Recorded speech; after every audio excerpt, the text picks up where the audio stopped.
Hi there.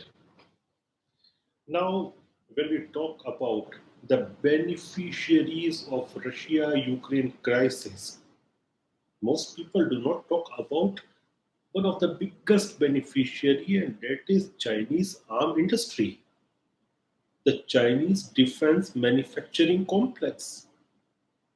And why they are one of the biggest beneficiary? Because there are so many countries, and let me enumerate them: Belarus, Kazakhstan, Algeria, Iraq, Egypt, Burma or Myanmar, Azerbaijan, Bangladesh, the United Arab Emirates. I am not mentioning the names of India and Vietnam.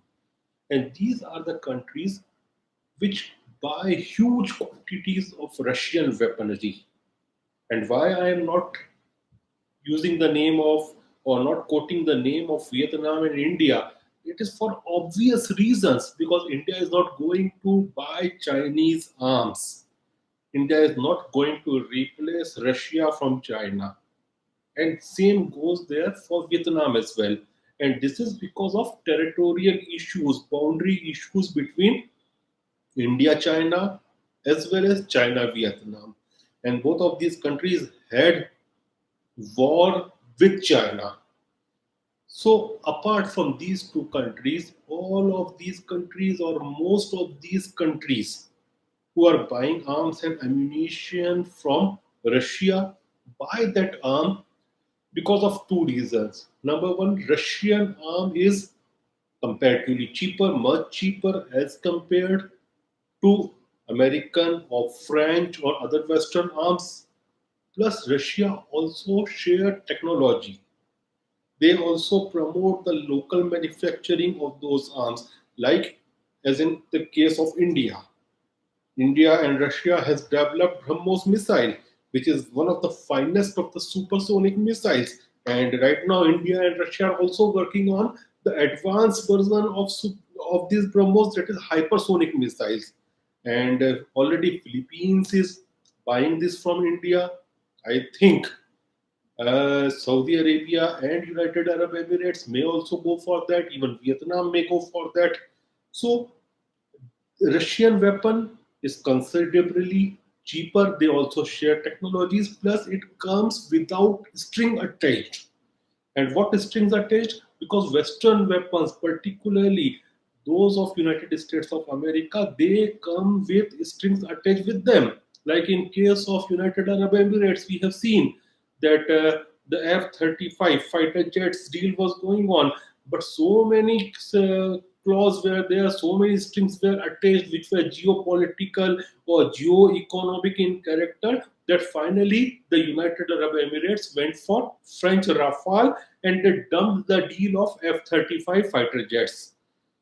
So now, after this war of Russia-Ukraine, when there are so many sanctions on Russia, especially its defense manufacturing complex, many of these countries will not go to buy the Russian arms, and they will search for another option.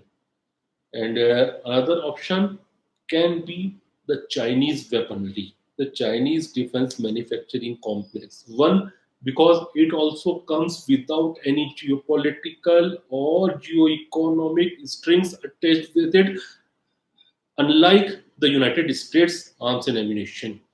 Plus, it is comparatively cheaper, much cheaper than that of American weaponry and Western weaponry. So, a lot of that share, or I will say the lion's share of Russian arm industry will go to China, except that of India and Vietnam, who are not going to go for Chinese weapons because of geopolitical reasons. So, I think China by next year will become the third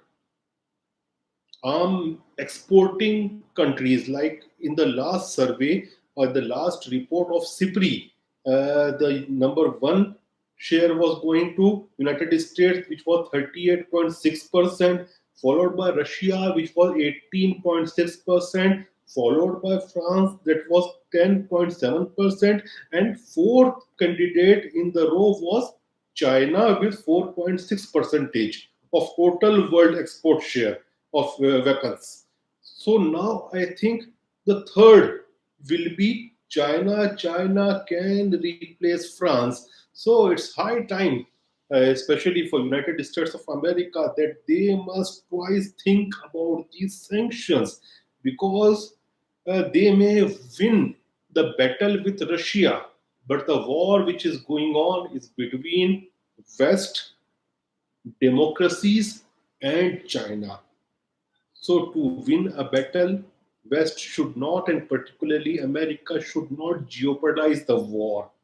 Thank you.